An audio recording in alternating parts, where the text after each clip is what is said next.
our top stories this week. Today, February 15th, the Texas Child Protective Industry introduced their new investigation and family-based safety services policies. In their haste to implement them, they stripped about 450 pages of job functions from their handbook, adding ambiguity instead of simplicity. In Kansas, a state senator wants to create a higher level of foster care that comprises of married, church-going couples who don't smoke, have extramarital sex, or keep alcohol in the house. In Arizona, the new governor fires the state's child welfare boss, who tells child welfare officials that their law-breaking will stop now. Meanwhile, the Arizona chapter of the American Civil Liberties Union is suing for the records of the abuse of unaccompanied immigrant children in the custody of U.S. Border Patrol. In Nebraska, a new study reveals that the state's attempts to privatize their child welfare industry produced no measurable benefits. And in California, the Attorney General rolls out a plan to target foster care abuse. In Pennsylvania, the child protective industry isn't prepared to handle all of the new child protection laws that were passed last year by the legislature. In Minnesota, they can't hire enough CPS agents to investigate all of the child abuse reports they're getting. A new study published in the Journal of the American Academy of Child and Adolescent Psychiatry shows that kids who are raised in institutional care are more likely to show signs of autism. And the president of the Czech Republic compares Norway's child protective industry to that of Nazi Germany because they snatch foreign kids and strip them of their national identity. The state of Virginia passes a bill to rein in the use of physical restraints on kids in school. In England, the Essex police force apologizes to 59 alleged child abuse victims for their bungled investigations, while British system sucks are considering using children in prison for their next child abuse scandal. In California, a juvenile corrections officer is charged with child abuse for rubbing a kid's shoes in urine. And in Stamford, Connecticut, the number of parents being ratted out to the child protective industry by the schools skyrockets from 99 during the 2013-14 school year to already 211 through January 5th of this year. In Washington, a young mother and her 6-month-old son was found safe after running away from their foster home. In San Diego, California, 2 kids were awarded $1.1 million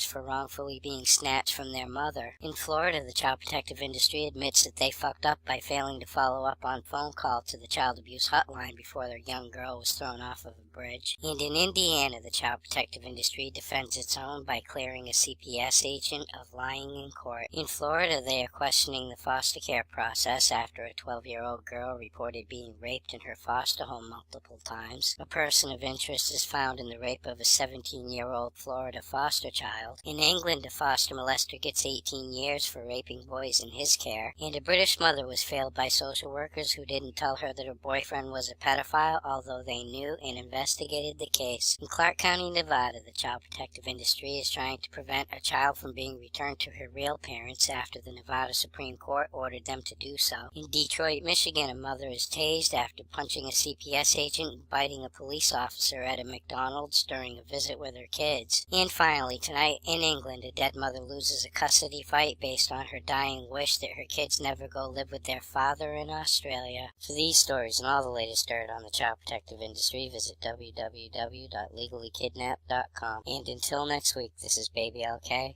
over and out.